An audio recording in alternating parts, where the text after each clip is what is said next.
Hello everybody, this is Tip Top Gaming here today with another Magic the Gathering video. And today I'm going to be covering the top 10 most expensive cards in the Mystery Booster.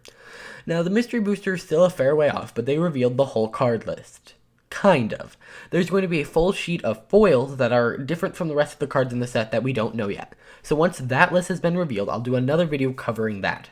However, in the first 14 slots, these will be the most expensive cards that you can pull. Why don't we start with number 10? 10 is Recruiter of the Guard. It's a 3-cost 1/1 creature human soldier, and it says, when Recruiter of the Guard enters the battlefield, you may search your library for a creature card with toughness 2 or less, reveal it and put it into your hand, then shuffle your library. This is a very powerful card. You get a creature out of it, and you get to search your library for a creature, which toughness 2 or less isn't that big of a restriction, because a lot of time you're getting creatures that aren't maybe like big creatures, but creatures that accumulate value or are part of a combo.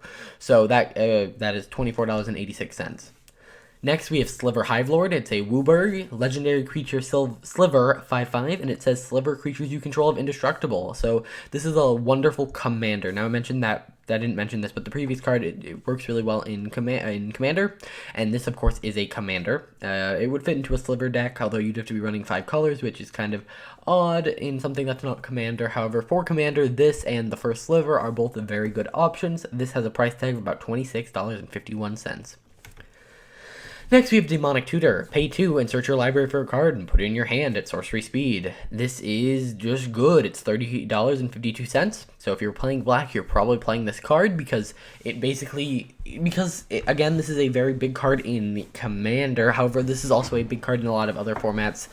However, Commander tutors are very important because it's a 100 card singleton deck. So it's very important to be able to get the pieces you're looking for if you want to win consistently the same way. Although a lot of times those are the more competitive decks, but the less fun decks. However, this runs a price tag of about $30 per card.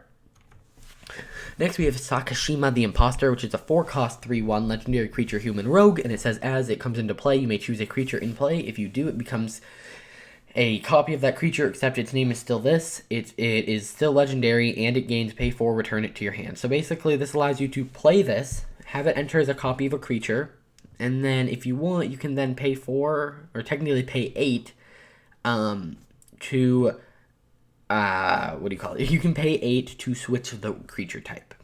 So say they play something, and then you duplicated it, cool. However, now they play something bigger. Well, you can technically pay 4 to bounce it, then on your turn pay 4 to play it again, and boom, you've now recreated the copy.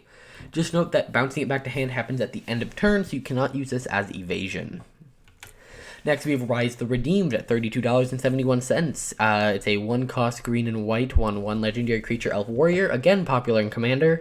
It's a 3. You can pay 3 and tap it to put a +1/+1. You can pay 3 and tap him to put a 1/1 green and white elf warrior creature token into play, or you can pay 6 and basically duplicate every token you control. This card was actually recently added to MTG Arena in Historic and Normal Brawl, and it's already seeing some play. This card is notorious in Commander, and as such, it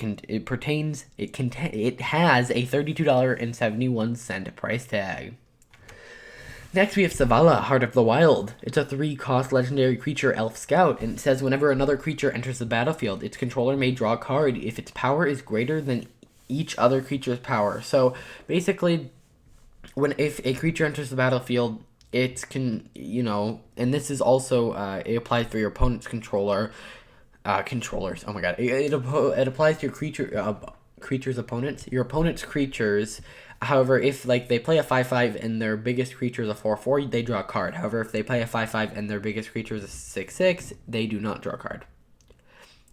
Then you can pay 1, tap, and add X mana to your mana pool, where X is the number of color. Oh my god! Add X mana in any combination of colors to your mana pool, where X is the greatest power among creatures you control. So, say you have a 10/10, she taps for 9 mana because you have to pay the 1 green. So that is why she's so popular. I don't know what format she's super popular in. I'm going to guess Commander because that seems to be a theme. Next, we have Teferi's Protection, which is a 3-cost instant, and it says until your next turn, your life total can't change, and you have protection from everything. All permanents you control fades out. Exile this card. So basically, say someone board wipes, you could cast this for 3, and none of your stuff is affected. say someone is about to kill everyone, you can play this, and you basically can't change. Your life total can't change. You have you can't be targeted, and all your permanents phase out, so they act like they don't exist. Again, very powerful card in Commander, and it has a price tag of about $45.21. Next, we have Expropriate, another commander card. It's a 9-cost sorcery, and it says Council's Dilemma. Starting with you, each player votes time or money. For each time vote, take an extra turn. For each money vote, choose a permanent owned by the voter and gain control of it. Exile this card. So if your opponents are smart, they are going to choose money, and you will choose time. So this is already just pay 9, take an extra turn. However, for each other player, you're either gaining a permanent that they control, and you get to choose it. So if they have like a permanent that's like devastating, not only do they lose it, but you gain it, which is terrible. Like, it sucks when someone destroys something of yours, but it's even worse when they gain control of it. Here, you're more likely to, this could be pay 9, gain 4 extra turns. So it is expensive in game, and it's expensive in real life with $47.19 price tag. Next, we have Bloom Tender, which is a 2-cost 1/1, and it says tap for each color among permanents you control, add 1 mana of that color to your mana pool. So this is a very good mana ramp. I don't know exactly what format this goes into. However, it seems like a very Commander-esque card. Also, it commands a price tag of $51.29 per card. And it's pretty basic. The number 1 card in the entire set is Mana Crypt. It's a 0-cost artifact, and it says at the beginning of your upkeep, flip a coin. If you lose the flip, it deals 3 damage to you. So this could kill you if you have no way of destroying it.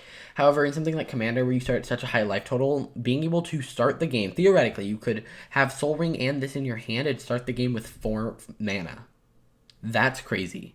And as such, each copy of the card costs about $202.46.